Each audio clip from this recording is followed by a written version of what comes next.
살아계신 하나님 감사합니다. 새날을 허락해 주시고 이 코로나 시기 가운데 안에도 여전히 저희들이 하나님 앞에 예배할 수 있게 해주심을 감사합니다. 예배가 포기되어지지 않게 하여 주셔서 감사합니다.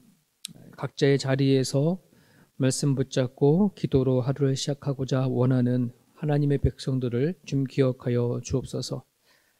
출애굽을 통해서 주시는 하나님의 이 말씀들이 오늘 우리가 살아가는 삶의 현장 가운데 잘 적용되게 하여 주시고 하나님을 믿는 믿음이 피상적인 그러한 믿음이 되지 않게 하시고 현실적으로 적용되어지고 하고 또 우리 살아가는 삶의 현실 가운데 우리의 믿음이 구체화되어질 수 있도록 하나님 도와주시기를 바랍니다. 오늘도 말씀 가운데 거하고자 소망하는 하나님의 백성들을 기억해 주시기를 소망하며 예수님의 이름으로 기도합니다. 아멘.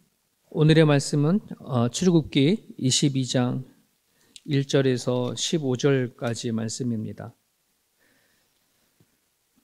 오늘의 본문은 하나님께서 이스라엘 백성들에게 주신 율법인데 구체화시킨 내용들입니다.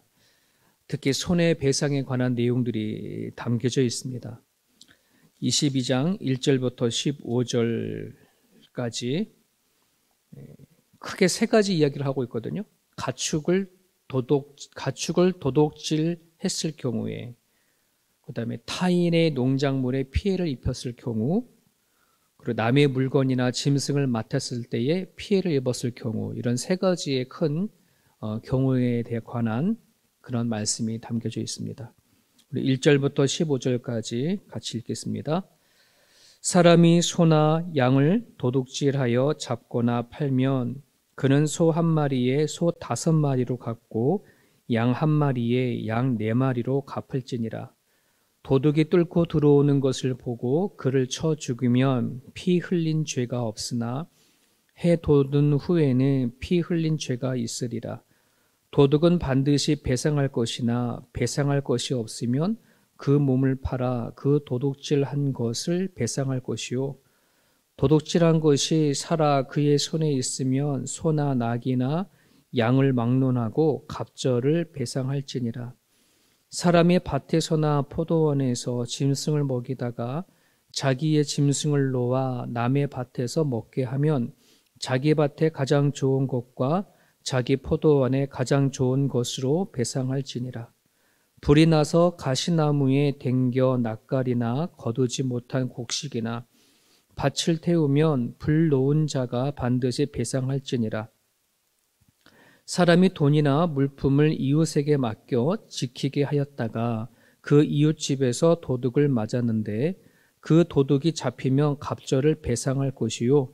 도둑이 잡히지 아니하면 그 집 주인이 재판장 앞에 가서 자기가 그 이웃의 물품에 손댄 여부의 조사를 받을 것이며 어떤 잃은 물건 즉 소나 낙이나 양이나 의복이나 또는 다른 잃은 물건에 대하여 어떤 사람이 이르기를 이것이 그것이라 하면 양편이 재판장 앞에 나아갈 것이요 재판장이 죄 있다라고 하는 자가 그 상대편에게 갑절을 배상할지니라. 사람이 낙이나 소나 양이나 다른 짐승을 이웃에게 맡겨 지키게 하였다가 죽거나 상하거나 끌려가도 본 사람이 없으면 두 사람 사이에 맡은 자가 이웃의 것에 손을 대지 아니하였다고 여호와께 맹세할 것이요 그 임자는 그대로 믿을 것이며 그 사람은 배상하지 아니하려니와 만일 자기에게서 도둑 맞으면 그 임자에게 배상할 것이며 만일 찢겼으면 그것을 가져다가 증언할 것이요 그 찢긴 것에 대하여 배상하지 아니할지니라.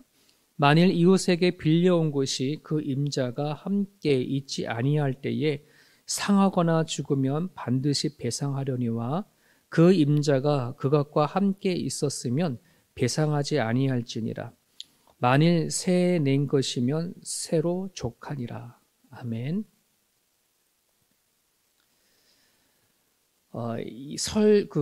설교의 강해 설교의 장점이라는 것이 바로 이런 부분들입니다.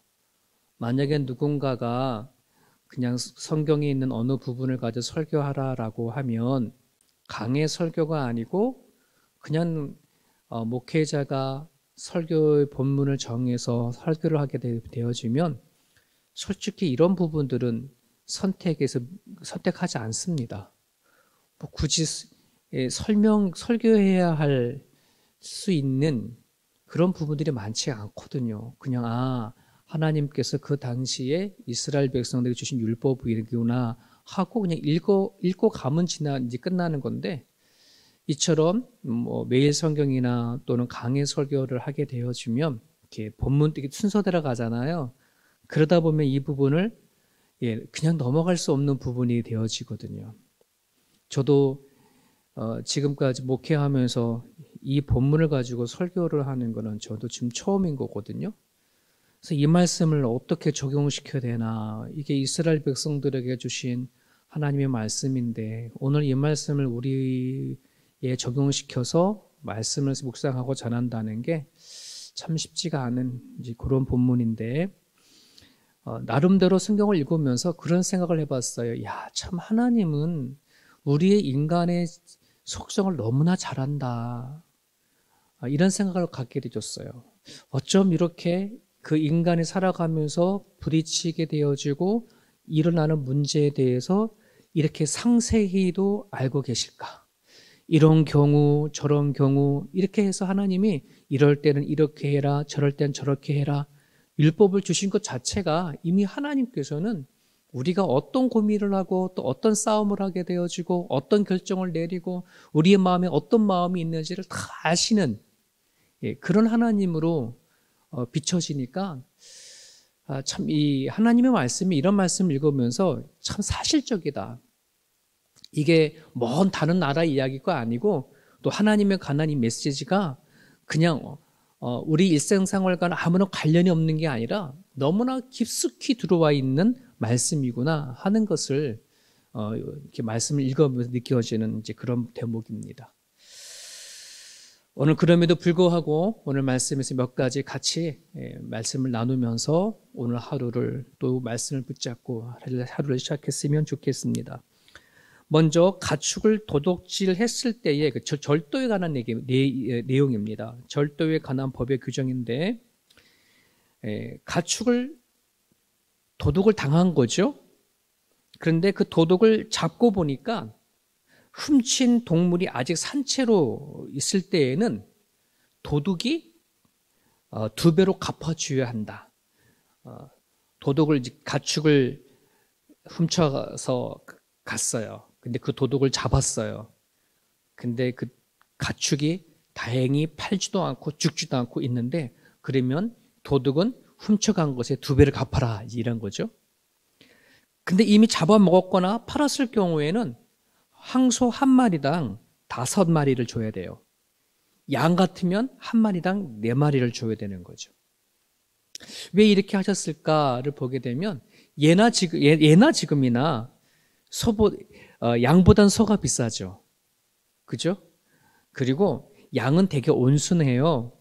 잡아가도 제일 소리도 안 질리고 그러는데 소는 잡아가기도 힘들고 등치도 크고 값도 비싸잖아요. 그죠? 그러니까 양을 훔치려고 하는 것보다 소를 훔치는 것이 더 계획적이어야 되고 더 많은 힘이 필요해요. 그래서 하나님은 양을 훔치는 것보다 소를 훔치는 것이 더 중하다, 이렇게 생각을 하시는 거죠. 여러분, 우리 법에도 가중처벌이라는 것이 있잖아요. 네. 그러니까는 어떤 것을 더 경범죄로 보냐, 중강한 거로 보느냐, 또 어떤 죄를 졌는데 거기에다가 더 추가를 할 거냐, 막 이런 건데요. 그러니까는 양을 훔쳐간 것보다 소를 훔쳐가는 것에 더 강하게 둔 거예요. 그래서 소 한 마리당 5마리를 갚게 만들고 양은 한 마리당 4마리를 갚게끔 그렇게 하셨죠. 자, 그런데 도둑이 이미 훔친 가축을 다 처분하고 갚을 능력이 없으면 어떡하라 그럽니까? 자기 몸을 팔아서 종살이라도 해서라도 훔친 물건을 갚도록 했습니다. 자, 여기까지는 이제 그렇구나, 이제 이런 식으로 하나님 법을 줬구나 하는데, 또 오늘 본문을 보면 재미있는 것이 있어요. 눈여겨볼 것이 뭐냐면 그렇게 도둑질을 하는 절도범을 마주쳤을 때예요. 마주쳤는데 밤에 마주쳤는데 이 사람이라는 게 도둑이 있으면 자기도 모르게 본능적으로 막 절도범하고 마주쳐 싸울 때가 있잖아요. 그러다 보니까는 그만 정당방위로 죽여버렸네요. 그럴 때에는 정당방위로 그 죽인 그 주인에게는 죄가 없음을 얘기를 하고 있어요.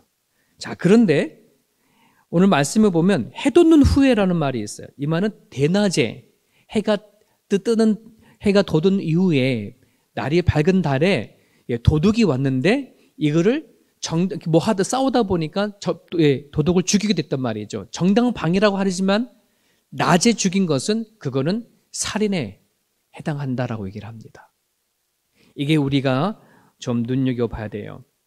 여러분, 하나님이 모세에게 율법을 주기 전에 이미 그 땅에는 율법 외에 인간이 만든 그런 법들이 있었어요. 함무라비 법전도 거기에 속하죠. 그러니까 그 당시에 인간이 만든 법전 안에는 도덕에 대한 인권이나 도덕에 대한 보호는 전혀 없어요. 밤에 도둑이 들어오든 낮에 들어오든 정당방위로 그 도둑을 잡아서 죽이면 그걸로 끝나는 거였어요. 근데 그 당시에 유일하게 하나님은 율법을 통해서 밤에 안 보이니까 어쩔 수 없이 죽였다고 하지만 낮에는 도둑이 들어왔을 때 그를 죽였으면 그것에 대해서 죽인 자는 살인죄로 적용한다는 거예요. 이 말하는 도둑일지라도 절도범일지라도 그의 생명과 인권을 중요시하는 것이 율법에서 언급하고 있다는 말이에요. 우리가 알듯이 율법의 정신은 하나님 사랑, 사람 사랑을 바탕으로 하고 있습니다. 이것이 우리가 오늘 절도범에 대한 규정에 대해서 우리는 생각해야 할 문제이죠. 여러분, 지금 우리가 살고 있는 시대는 점점 생명을 경시하는 시대 속에 살아갑니다. 물질 만능주의 시대이기 때문에 사람의 생명보다는 어떻게 해서라도 물질, 돈을 먼저 앞세우는 시대에 살아가고 있습니다. 오죽했으면 자동차 뒷면에 한국에서는 돈보다 생명이다라고 하는 스티커를 붙이고 그렇게 사람들에게 계속해서 생명을 중시를 하는 그 운동을 지금도 하고 있지 않습니까? 그런 부분들 안에서는 우리가 정말 물질에 빠져버리는 이 일에 대해서 경각심을 갖고 우리는 기도해야 할 거라 생각이 됩니다. 여러분들도 아마 한국에서 전 세계적으로 요즘에 뜨고 있는 드라마 중에 그 영화 중에 하나가 오징어 게임이라고 하는 건데요. 그 게임을 만든 그 감독이 이미 10년 전에 그거를 다 구상하고 10년 전에 영화를 만들 작정을 했다라고 합니다. 근데 10년 전만 하더라도 그 영화를 만들면 사회에 적응이 안 될까 봐 너무나 잔인하고 또 시대적으로 맞지 않아서 10년 전에 그 영화를 만드는 걸 포기했답니다.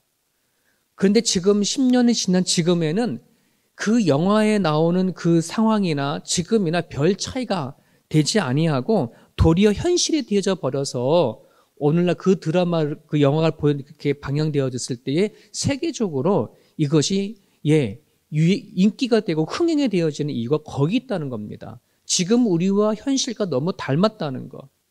이게 비극입니다. 돈이면 친구나 가족이나 사랑이나 우정이나 사람의 생명도 아무런 힘을 쓰지 못하는 시대가 된 거예요. 돈 앞에 모두가 다 무릎을 꿇는 그런 시대가 되어버렸습니다. 돈이면 도둑이든 의인이든 할 것, 누구나, 이거는, 돈 앞에서는 방법이 없는 시대 속에 살아가는 거죠. 여러분, 하나님은, 우리가 믿는 하나님은 사랑의 하나님이십니다. 율법을 주신 그 이유는 하나님을 사랑하고 사람을 사랑하기 위하여 주신 그러한 메시지입니다.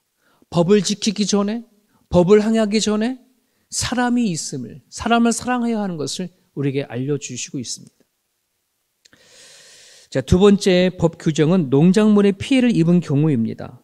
자기 가축이 남의 밭에 풀이나 포도 등이나 이런 것을 밭에 있는 작물들을 먹어서 피해를 주었을 경우에 자기 밭에 가장 좋은 것으로 배상하라 이렇게 얘기를 합니다. 그런데 5절에 보면 이런 말씀이 있어요. 자기 짐승을 놓아 남의 밭에서 먹게 하면이라는 거예요. 여기에서 자기 짐승을 놓아, 어떻게 보면 자기 짐승이 그냥 먹다가 우연하게 그냥 자연스럽게 남의 밭에 가서 그들의 작물을 먹을 수 있으면 어쩔 수 없는데, 그런 게 아니라 놓아줬다는 말은 고의적으로 일부러라는 말이거든요. 그러니까는 그 가축의 주인이 고의적으로 남의 밭에 짐승을 풀어놓아서 뜯어먹게끔 하는 거예요. 그거를 도적질이다, 그것도. 그 부분에 대해서는 똑같이 가장 좋은 것으로 배상하라 이렇게 얘기를 하고 있습니다. 반면에 6절에 보게 되면 6절은 불이 나서 가시나무에 댕겨 낯가리나 곡식이나 밭을 태우면, 여기서 가시나무에 불이 붙었다라고 하는 말이, 이 가시나무는 그 당시에는 밭과 밭 사이에, 그러니까 우리 밭과 남의 밭 사이에 가시덩쿨을 세웠다고 그래요. 울타리처럼 가시덩쿨을 쌓아놓기도 하고 가시나무를 심기도 하고. 이거는 어떤 것 말이냐면, 내 밭에 뭔가 이제 작물을 이렇게 나무들 같은 거 긁어 모아 가지고 불을 태우는 과정 가운데 그 불이 울타리를 붙어서 옮겨서 남의 밭을 태웠을 경우를 얘기를 하는 거예요. 이건 실수일 경우에, 고의적으로 일부러가 아니라 그냥 일을 하다 보니까 우리 밭에 붙은 불이 남의 밭에 붙여서 그 밭을 피해를 입었을 경우에, 그런 경우에도 오늘 성경에 보니까 똑같이 태운 만큼, 그들이 손해본 만큼 배상하라 이런 말입니다. 고의로 했다 그러면 더 좋은 것을 배상하고, 실수로 했다고 하더라도 뭐 하라는 거예요? 똑같이 배상해라. 여러분, 우리가 어떤 거를 판가름할 때에 사람들은 가해자를 처벌하기 위해서 고의적인 것이냐 실수를 하는 것이냐에 대해서 여러모로 많이 집중하고 따지죠. 그러니까 고의적인 것은 정말로 그 자체로 악한 겁니다. 그렇다고 실수는 실수라고 인정하고 넘어가야 하느냐? 네, 가해자 쪽에서는 어떻게 보면 실수를 했다라고 해서 뭔가 좀 감형받기를 원하고 좀 더 용서받기를 원할지 모르지만, 피해자의 입장에서는 고의로 했든 실수로 했든 피해를 입은 건 피해를 입은 거잖아요. 그죠? 하나님은 그걸 아는 거예요. 하나님은 항상 피해자의 입장에서 이 법을 주셨어요. 억울하지 않게끔 하시는 하나님의 그 마음을 여러분 보게 되어지죠. 여러분, 한국의 형법상 심신미약 상태로 저지른 죄에 대해서 감형을 주는 것이 있는데, 한국에 있는 사람들은요, 그것을 악용한다지 않습니까? 무슨 짓을 하면 다 술 탓이다 막 이러는데요, 살인범죄자들의 45%가 거의 다 술 탓을 한답니다. 그렇게 해서 조금이나마 감형을 받으려고. 여러분, 고의로 했던 실수로 했던 피해를 입은 것은 피해자임을 알고 보상해줘라. 가해자는 어떻게 방법을 통해서 좀 덜 피해를 입으려 할지 모르지만, 하나님은 법을 주시면서 너가 고의로 했던 실수를 했던 너로 인해서 피해를 입은 상대를 생각해라라고 하는 것이 오늘 이 말씀의 핵심인 부분이죠. 여러분, 우리 교회의 마지막의 중심 가치가 책임과 역할입니다. 이게 무엇을 얘기를 하냐 그러면, 오늘 각자 우리들은 맡은 자리라는 거 있는 것이 있잖아요. 맡은 역할이라는 것이 있습니다. 이것을 내가 책임과 역할을 다하지 아니하게 되어지면 여러분, 누군가에게 상처를 주게 되어져요. 에이, 내 마음이지. 내가 책임과 역할을 하는 거 이거 내 마음이지. 뭐 내가 뭐 잘하든 못하든 뭐 내 마음이지라고 말아버리면, 그런 상태로는 그런 아름다운 공동체를 세워갈 수 없다는 것입니다. 내가 서 있는 그 자리, 하나님이 주신 그 직분들, 이것을 내가 책임과 역할을 해야 한다는 것은, 내가 그 책임과 역할을 하지 못해서 오는 남한테 주는 피해가 반드시 있거든요. 상처가 있거든요. 우리는 그것을 생각을 할 수 있어야 할 줄을 믿습니다. 우리는 살아가다 보면 실수도 하고 잘못도 할 때가 있습니다. 하지만 여러분, 그럴 때 우리들은 변명을 댄 게 아니라 무엇인가 핑계를 대려지는 것이 아니라 하나님 앞에 진솔하게 처리하고 해결해 갈 수 있는 또 우리들의 모습이 되어졌으면 좋겠습니다. 마지막 세 번째에 대한 이야기는 뭐냐면 맡긴 물건이나 짐승에 대한 얘기예요. 남의 물건을 맡았는데 도둑을 맞았을 때에 그 도둑이 잡히면 도둑은 2배로 배상해라. 도둑이 안 잡히면 그 물건 맡은 주인은 재판장에 가서 판결을 받아라. 뭐 이런 얘기예요. 그리고 가축 짐승을 맡았는데 그 가축이 도둑에게 잡혔거나 아니면 짐승이 맡았던 짐승이 죽었거나 다쳤을 거나 뭐 이런 경우들 아주 비일비재하잖아요. 누군가가 내가 나한테 짐승을 맡겼을 때도 있고 또 내가 맡겼는데 맡긴 짐승이 잃어버렸거나 죽었거나 또는 피해를 봤을 때에 그렇게 아주 세밀한 내용 이야기를 쭉 얘기를 하고 있어요. 그러니까 여러분 성경을 좀 읽어보면 이럴 때는 이렇게 하라 저렇게 하라 나왔구나 라고 하는데 저는 이게 여러분과 같이 이 부분에서는 같이 한번 볼 말씀이 9절에 있는 말씀을 같이 나누려고 그래요. 9절에 보면 어떤 잃은 물건 즉 소나 낙이나 양이나 의복이나 또는 다른 잃은 물건에 대하여 어떤 사람이 이르기를 이것이 그것이라 하면 양편이 재판장 앞에 나아갈 것이요 재판장이 죄 있다고 하는 자가 그 상대편에게 갑절을 배상할지니라.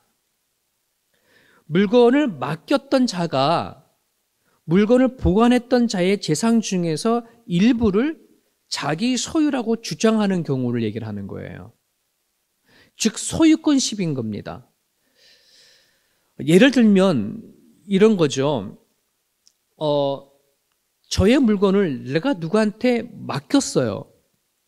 근데 그 맡긴 물건을 잃어버렸거나 누가 도둑을 맞았다고 얘기를 하는데 근데 제가 이렇게 보니까 내가 맡긴 그 사람에게 혹시 내가 맡겼던 건 물건과 똑같은 거네 비슷한 것이 있단 말이죠. 그러면서 말하기를 그 사람이 갖고 있는 저것이 내 거 같아. 그러니까는 저것이 내 거야. 이렇게 주장을 하는 것이죠. 그럴 때에는 재판장한테 가가지고 재판을 받으라 이런 얘기인데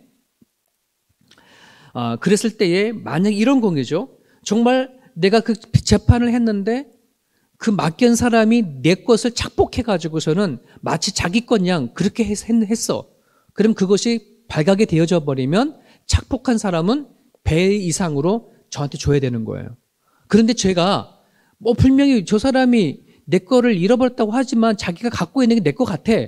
그래서 재판을 받아보니까 내 거는 아니었어. 그러니까 상대편 거였단 말이에요. 그것에 대해서면 그러면 내가 그 사람에게 그렇게 했기 때문에 나도 배상하라는 뜻이에요. 이제 이게 핵심이거든요.